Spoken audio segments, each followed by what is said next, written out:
Pakistan's most watching legal awareness YouTube channel. अस्सलाम वालेकुम friends, कैसे हैं आप सब? I'm sure all are fine. This is Mubashar Iqbal Chauhan, advocate high court and legal lecturer.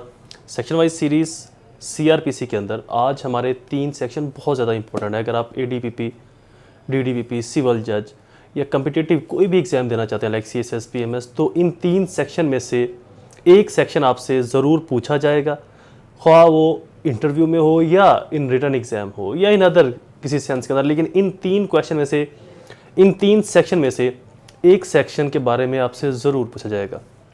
तो लिहाजा अगर आप कंपटीशन के एग्ज़ाम की तैयारी कर रहे हैं या फिर सिंपल कोई एग्ज़ाम देना चाहते हैं तो इन 3 सेक्शंस को जानना समझना आपके लिए बहुत ज़रूरी है। हमारे आज के 3 सेक्शन होंगे सेक्शन 30 CRPC, 31 एंड 32।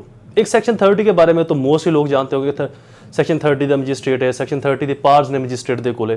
तो सेक्शन 30 का मजिस्ट्रेट कौन होता है, कौन सी पार रखता है, सेक्शन 31 CRPC क्या कहता है और 32 के अंदर ऐसे क्या राज दबे हुए हैं जो आज हम अय्या करेंगे। सेक्शन 31 के अंदर मैं ये बताऊंगा कि क्या सेशन जज सजाए मौत कंफर्म कर सकता है, अगर कर सकता है तो फिर हाई कोर्ट से परमिशन क्यों ली जाती है, किस कानून में और क्यों कैसे इसको लिखा गया, ये भी हम बताएंगे।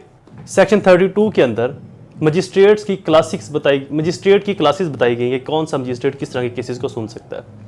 शुरू करते हैं हमारा लेक्चर स्टार्ट करने से पहले एज यूजुअल अगर आप मेरे YouTube channel law and communication skills के ऊपर नए हैं तो रेड बटन को क्लिक करके मेरे चैनल को सब्सक्राइब करना, साथ में ही बेल आइकन को प्रेस करके ऑल नोटिफिकेशन कराना बोले ताकि ऐसे ही फर्दर तमाम इंफॉर्मेटिव लेक्चर्स आपकी एक्सेस में रहें और उनके नोटिफिकेशन आपको बर वक्त और टाइमली मिलते रहे। मजीद बना मेरे लेक्चर्स की फीस को फुलफिल करना बिल्कुल ना भूला करें। मेरी फीस आपने 3 स्टेप के अंदर पे करनी। फर्स्ट 10 रुपये डोनेट करने, सेकंड 2 लोगों की हेल्प और थर्ड मेरे पेरेंट्स के लिए, अपने पेरेंट्स के लिए दुआ। अल्लाह ताला उनको सेहत तंदुरुस्ती अता फरमाए। शुरू करते हैं हमारा लेक्चर CRPC सेक्शन 30, 31, 32।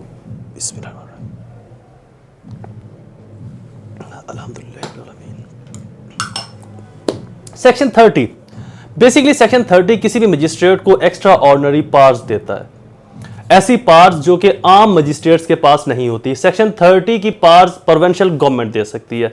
सेक्शन 30 का एक मजमू आपको बता दूं कि जिस मजिस्ट्रेट को प्रोविंशियल गवर्नमेंट सेक्शन 30 की पावर्स डेडिकेट करती है, देती है सूबाई हुकूमत, वो मजिस्ट्रेट डेथ इंप्रिजनमेंट के अलावा बाकी तमाम तरह के केसेस को सुन सकता है।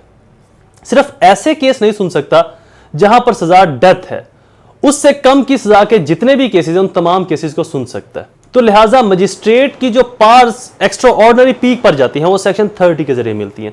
सेक्शन 30 के अंदर मजिस्ट्रेट किसी भी नोयत के केस को सुन सकता है, बस वो कत्ल का नहीं होना चाहिए। यहां पर एक प्रोपोजिशन, एक क्वेश्चन उठता है, वो क्वेश्चन भी मुझसे क्लास में पूछा गया मेरे एक स्टूडेंट ने कि जी अगर एक मजिस्ट्रेट आपके पास एक मुलजम लाया जाता है, उसके ऊपर जो इल्जाम है वो 3 जुराइम का है, एक उसे चोरी की है, दूसरा उसने अनलॉफुल असेंबली की है और थर्ड उसने मर्डर भी किया।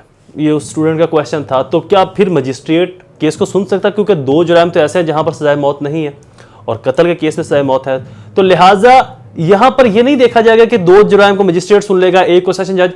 अगर एक प्रोपोजिशन, एक ट्रेल जो है, एक ऐसी चेन जिसके अंदर एक से ज्यादा जुराइम इन्वॉल्व हो और वहां पर कोई एक जुर्म भी सजाए मौत का है, तब भी सेक्शन 30 का मजिस्ट्रेट नहीं सुन सकता। हाँ, यह अलग बात है कि कोई भी केस जब चालान होता है तो मजिस्ट्रेट साहब के पास ही जाता है। जब कोई भी केस जब चालान होता है तो मजिस्ट्रेट साहब के पास ही जाता है। उसके बाद वो देखते हैं कि इसके अंदर क्या ऐसा है इसके अंदर कौन सा सेक्शन है जिसको मैं सुन सकता हूं या मुझसे सुपीरियर जो कोर्ट है, सेशन कोर्ट है, वो सुनेगी। बहरहाल इसी जगह पर रहते हैं हम, इसी सेक्शन के ऊपर। तो मजिस्ट्रेट साहब डेथ इंप्रिजनमेंट के अलावा तमाम केसेस सुन सकते हैं सेक्शन 30 के जरिए। सेक्शन 30 की वर्डिंग क्या है? Nothing withstanding anything contained in section 28 and 29, provincial government may invest any magistrate of the first class with power to try a magistrate all offense not punishable with death। provincial government किसी भी magistrate साहब को ये power dedicate कर सकती है, invest कर सकती हैं, दे सकती हैं कि वो मजिस्ट्रेट इंप्रिजनमेंट ऑफ डेथ यानी कि सजाए मौत देने के अलावा बाकी तमाम केसेस को सुन सकता है, जिसमें लाइफ इंप्रिजनमेंट होगी, सिंपल इंप्रिजनमेंट होगी, 14 साल, 20 साल, 7 साल तक की सजाएं उसके अंदर इंक्लूड होगी। तो सेक्शन 30 की जो पावर्स हैं ये जुडिशरी की अपनी इनहेरिटेंट पावर्स नहीं है, ये पावर्स प्रोविंशियल गवर्नमेंट इन्वेस्ट करती है, प्रोविंशियल गवर्नमेंट डेडिकेट करती है, प्रोविंशियल गवर्नमेंट किसी भी मजिस्ट्रेट को ये पावर्स दे सकती है। Section 31 CRPC, sentence with high court and court of session. Court of session और हाई कोर्ट कौन सी सेंटेंस सजा दे सकते हैं?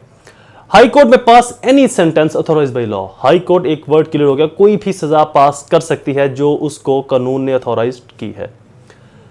Section 31 subsection 2, a session court, a session जज और एडिशनल सेशन जज में pass any sentence authorised by law, but any sentence of death pass by any court जज shall be subject to confirmation by the high court.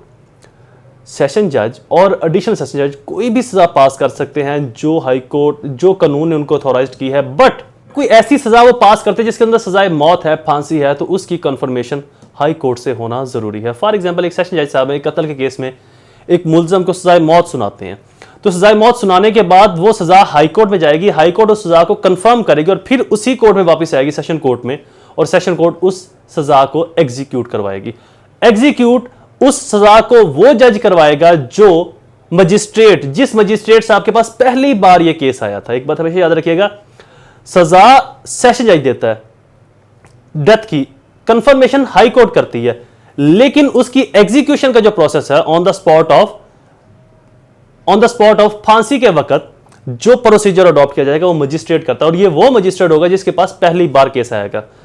पहली बार case आएगा। अब पहली बार case आने से मुराद नॉट इन पर्सन, मतलब जिस तहसील शहर कोर्ट के अंदर पहली बार केस आया वही कोर्ट उस थाने की हदूद की जो कोर्ट है, मजिस्ट्रियल इलाकाई मजिस्ट्रेट जो है वो उसको एग्जीक्यूट करवाएगा।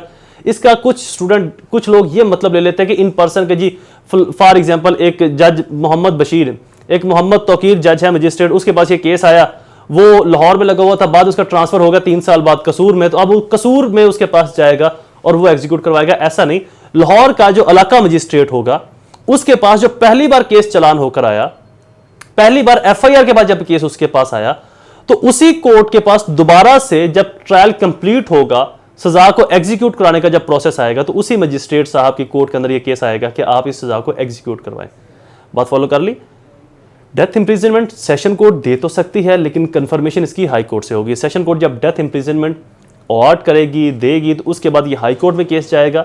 ये जो है वो बगैर काउंसल्स के जाता है, एक ये जुडिशियल प्रोसेस है, इसके अंदर बार प्रोसेस नहीं होता, यानी कि इसके अंदर लॉयर्स या पार्टीज इंक्लूड नहीं होती, जस्ट ये जुडिशियल प्रोसेस है। सेशन कोर्ट उस केस की कंफर्मेशन के लिए उसको हाई कोर्ट भिजवाती है, हाई कोर्ट के अंदर ऑनरेबल जज साहब, जस्टिस साहब उसको कंफर्म करके वापस सेशन कोर्ट के पास भिजवाते हैं कि ठीक है, इस सजा को आगे फर्दर प्रोसीड कर दिया जाए, क्योंकि बाजार ये लग रहा है कि इस बंदे ने ये जुर्म किया है और आपने इसको सही सजा दी है, ताकि कोई मिस्टेक ना रह जाए।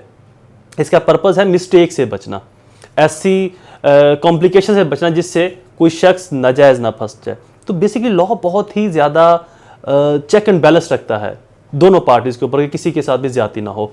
तो लिहाजा जब सेशन जज साहब के पास दोबारा से केस आएगा हाई कोर्ट से कि ठीक है इसको कंफर्म कर दिया है, फर्दर प्रोसीड करवाएं, तो सेशन जज साहब उस इलाके के मजिस्ट्रेट को ये ऑर्डर देंगे कि इस सजा को एग्जीक्यूट किया जाए। इससे अगला सब सेक्शन 31, इससे अगला section 31 sub section 3 assistant session जज क्या है, जो कि असिस्टेंट सेशन जज अब रहे नहीं, ये सिर्फ एडिशनल सेशन जज साहब के पास तमाम पावर्स असिस्टेंट वाली भी हैं और उनकी अपनी भी। Next section 32 CrPC sentence which magistrate में पास। किस किस क्लास के मजिस्ट्रेट कौन कौन सी सेंटेंस पास कर सकते हैं? First class magistrate.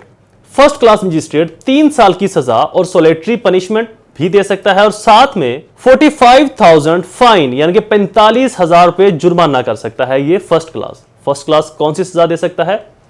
First class magistrate 3 साल तक की सजा दे सकता है और सोलेटरी कन्फाइनमेंट भी, क्या दे, तन्हाई, सोलेटरी कन्फाइनमेंट भी दे सकता है, इतने ही इरा की, इतनी ही मुद्दत की, और 45,000 रुपए 45,000 रुपए जुर्माना कर सकता है। सेकंड क्लास मजिस्ट्रेट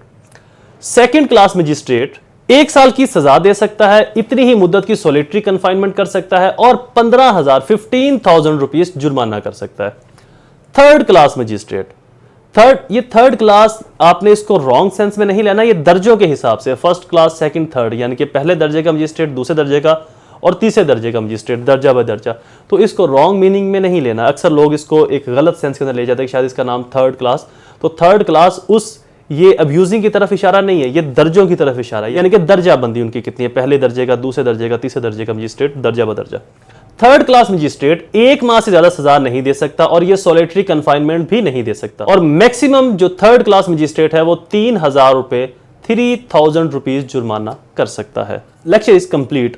अगले सेक्शंस को सीआरपीसी की इसी प्लेलिस्ट के अंदर आगे हम फर्दर डिस्कस करते रहेंगे और इंशाल्लाह ये पूरी सीआरपीसी हम सेक्शन वाइज कंप्लीट करेंगे। जो जो मोस्ट इंपॉर्टेंट है, रिलायबल हैं, मेरी कोशिश होगी कि उनको मैं पहले उनके लेक्चर डिलीवर करूं। बाकी जो ज़्यादा इंपॉर्टेंट नहीं, कम अहमियत के हामिल है लेकिन इंपॉर्टेंट हैं समझने के पॉइंट ऑफ व्यू से, प्रैक्टिस के पॉइंट ऑफ व्यू से, उनके लेक्चर भी स्टेप बाय स्टेप, दर्जा ब दर्जा, सेक्शन वाइज हम सब भी कंप्लीट कर देंगे इंशाल्लाह। आई होप ये लेक्चर आपके लिए फ़ायदेमंद साबित हुआ होगा। ऐसे ही इन्फॉर्मेटिव वीडियोस को सुनने के लिए मेरे चैनल को सब्सक्राइब करना, बेल आइकन को प्रेस करना बिल्कुल ना भूलें।